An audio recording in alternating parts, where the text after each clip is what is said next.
everyone, and welcome to today's session, which is all about fibre. Now, fibre is key to a healthy gut and a healthy microbiome. It's not sexy, I know, but it's truly a superhero of health. Now, over the years, protein, fats, carbohydrates, they've all either been public enemy number one or the panacea for everything. And fibre seems to get ignored quite a lot. It seems a bit boring, yet it's actually the superfood amongst foods. It really is. It's powerful, it's simple, and it's the secret sauce to restoring health to your gut and also overall health, because there is such a huge link between our gut health and everything else.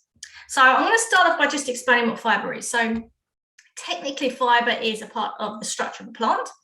Nutritionally, it's a term that's used for what we call complex carbohydrates, and that's because of their complex structure. So think of a time when maybe you had a gold chain necklace, and you know how the gold links all kind of get caught up and you end up with this big lump of chain that takes forever to unravel, and sometimes you give up because you can't unravel it. Well, a complex carbohydrate is a bit like that. It takes time to unravel and break into the little links. And in fibre's case, it doesn't break down at all. So unlike other carbs, such as sugars and your starch, it pretty much stays the same structure from the minute you put it in your mouth to when it comes out the other end. And this is important. So we have a number of enzymes in our gut that help to break down complex carbohydrates. None of them break down fibre.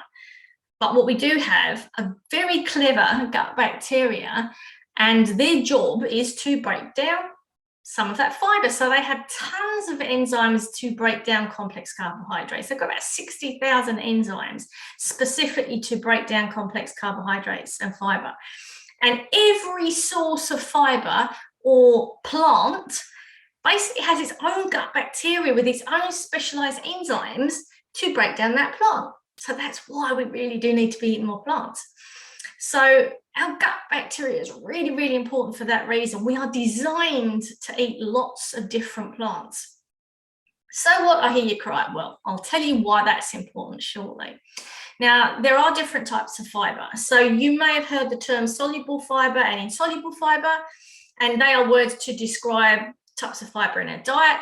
Some scientific organisations and nutritional organisations now are arguing that they're not really appropriate, but they still get used. So I'm going to explain what they are. So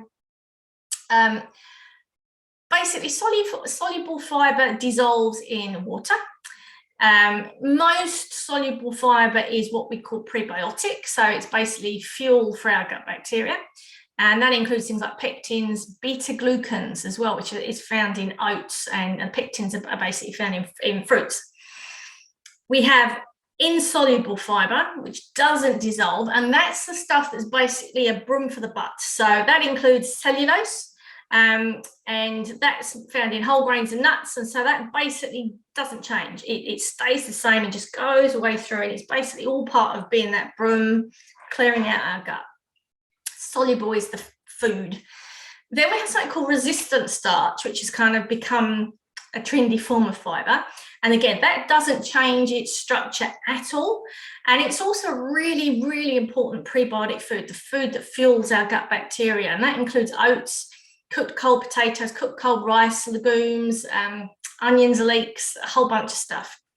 And then we have polyphenols, which are basically specific substances. They are antioxidants found in certain plants, and they basically are transformed by our gut bacteria into health promoting substances. And so again, it's why it's so important to eat lots of colourful fruit and veg, and then things like green tea and cocoa also contain polyphenols.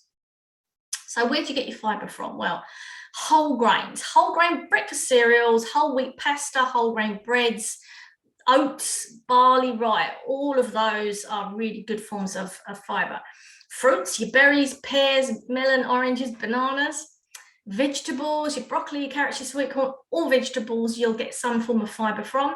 Peas, beans, pulses, all of the legumes, nuts and seeds. And if you have potato, keep the skin on. So I know people peel off that skin and then they might roast or they mash their potatoes. That skin's fantastic because not only will you get your soluble fibre and your resistant starch, but you're also going to get that roughage, that insoluble fibre from that skin, and some of the really rich minerals in that skin as well. So when I mash potatoes, I don't peel my potatoes. I mash with the skin still on the potato. Now, have the jacket potatoes, do roasties with the skin on, really important. So how does fibre benefit our health? I want to, hopefully by the end of this, get you excited about fibre and realise why fibre is sexy. It's like Captain Fibre, it's a superhero.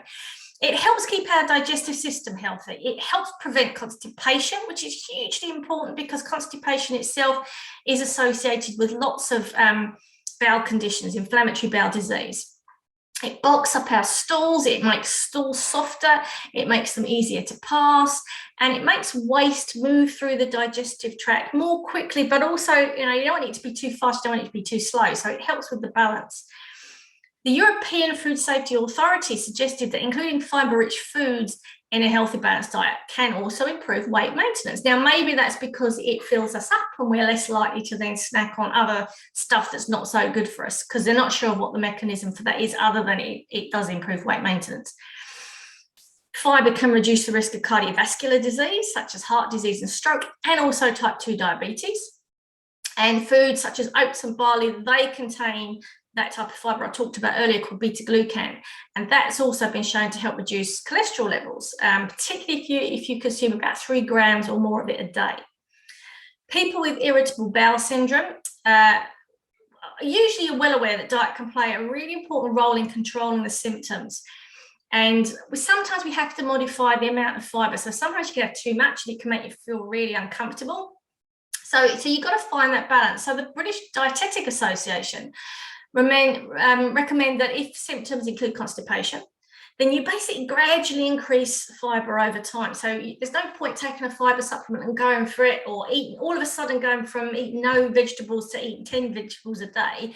That can actually make your symptoms worse. Start off slowly and then increase a little bit over time. So the whole grains, your oats, your fruit, your vegetables, flax seeds as well, can sometimes help to soften stools and make them easy to pass. If you've got diarrhea, then sometimes it might be helpful to reduce some of that high fibre, such as whole grain breakfast cereals and bread. So it's about finding your balance. Start slowly and work upwards, and make sure you drink lots of water alongside your fibre.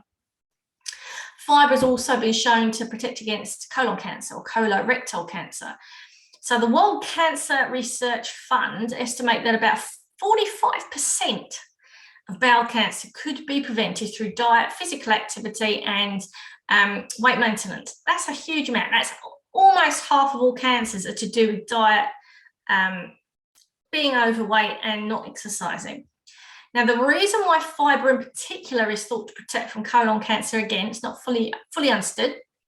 It might be that fibre increases stool size, dilutes the content, moves it faster through the gut, so the time that waste products are actually in contact with the bowel is actually lessened. Some types of fibre may also help gut bacteria produce really helpful chemicals that we know have really beneficial effects on the gut, which I'm going to talk about in a minute. So research has shown, increasingly showing how important our gut bacteria is to our health. And a fibre-rich diet can help that, because a fibre-rich diet will increase the good bacteria in the gut, because some of those fibre types basically produce a food source for our gut bacteria, helps them to increase.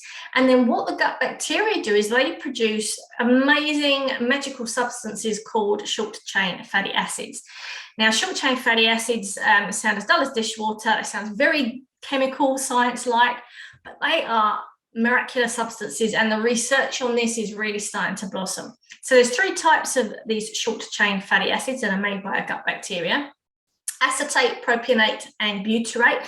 I'm actually going to talk about these in another session because they are so important. So just for now, know that they are fundamental to our full body rocket-fueled health and well-being. They're incredibly important. So by eating lots of plants and providing fibre to your gut, you're actually going to feed the good bacteria that produce these magic substances that are going to make you really, really, really healthy. So how much fibre do we need? Well, it's $1 million question, but in 2015, the UK government published new guidelines with a recommendation that our fibre intake should be around 30 grams a day. That's for adults, so 17 years and over. Now, surveys have shown there's different nutrition surveys that go on in countries, and most adults have about 18 to 20 grams per day. Now, children have also been shown they need to increase the amount of fibre they have. It's not enough. So for 2 to 5 year olds, it's recommended about 15 grams, 5 to 11 is 20 grams, 11 to 16 is 25 grams, and as I said, 17 and over, it's about 30 grams. Now, currently in New Zealand, women are recommended to consume about 28 grams and men 38 grams, and that's the amount of fibre that will prevent chronic disease. But a lot of nutrition experts actually support the UK recommendation that it should be 30. So 38 grams is great for men, but for women, it should be up to 30. So how to increase your fibre? Look at increasing a high fibre breakfast cereal, so a whole grain cereal. No added sugar muesli bars can be helpful. A lot of muesli bars are full of other types of junk, but bran flakes can be great. Porridge oats, fantastic. So you can actually make up your own bircher muesli or porridge oats or granola, and you just add some dried fruit and fresh fruit and seeds and nuts to that. If you're going to have bread, make sure it's wholemeal or seeded, whole grains. You need to have the bits in. I know that if your family typically likes white bread, then maybe try bread that's a high fibre type bread. You can get oat-based bread, or you can just try a plain wholemeal flour bread first, and then as you get used to it, try and start to have the ones with all the bits in. Go for potatoes with skins. As I said before, if you're going to mash your potatoes, leave the skins on. Try baked potatoes, wedges, boiled new potatoes. Eat these hot, use them cold in a salad, and then you're going to get that resistant starch as well. Make sure that you're having about 2 pieces of fruit a day, and vary your fruit and your vegetables. Try not to have the same stuff. Vegetable sticks are really good with hummus is a really good snack to have. Rye crackers, oat cakes, unsalted nuts, or you can make a little mix with nuts and seeds and have that as well. If you're going to have meals, then you want plenty of veggies. So, either have it like half a plate should be your veggies, or have a side dish or a side salad that you can then have alongside your main meal. It's a really good way of getting children to eat more veggies, to kind of have a little side bowl of something. Always keep a supply of frozen veggies around so that you are never without vegetables. Look at adding pulses, beans, lentils, chickpeas to your stews, your curries and your salads. You can make a really nice, spaghetti bolognese or chili con carne or cottage pie, and actually just do it with lentils, or have a mix of mincemeat and lentils so that you're getting that as well. That bulks it out, is really, really good for you. And then have, as I said, have 2 pieces of fruit a day. You can have fresh. You can have canned if it's canned or nothing, and that's better than nothing, because again, you're still going to get some benefits. Just make sure it's in natural juice, not in syrup, and I would rinse it, drain it, and get rid of as much of that as you can, so you're just left with the fruit. So you really want to be looking at your legumes, your nuts, your seeds, your vegetables. Plants is what you need. That's where fibre comes from. It comes from plants. So try and have as many different types of plants in your day as possible. That can include herbs as well. So just make sure you're really trying to vary what you have. If you need to increase your fibre intake, then do it gradually. Drink lots and lots of water, 6 to 8 glasses per day, and we're talking kind of a decent sized glass, not a piddly little glass. For adults, and try and also be active. So at least 150 minutes per week is the bare minimum, because again, that will also help to get things moving.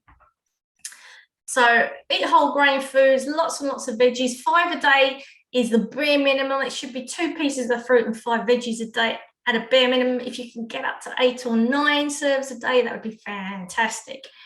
So if you go to my blog, you'll actually see an example of the things that, what does 30 grams a day look like? Because it's really dependent on the type of food. So 1 gram from one plant is really different from 1 gram from another source of fiber. So it's better to just focus on having 8 to 9 different plants a day if you can, rather than worry too much about getting to that 30 grams. But as I said, if you go to my blog, you'll actually see a kind of a little breakdown as the types of food, how much fiber in each food, and what basically 30 grams a day looks like. It's really not that hard to actually do. So if you've got any questions, please let me know. I'd love to help. If you want me to analyze your diet, I can analyze your diet and let you know exactly how much fiber you are getting, and I can give you tips on how to increase the fiber that's doable for you. You just need to let me know. So you can email me, sarahb@sarahbritchley.naturopathy.com. You can find me on Facebook, and you can private message me, and I'll put a link in the comments box so you can actually book an appointment to talk to me if you want me to analyze your diet.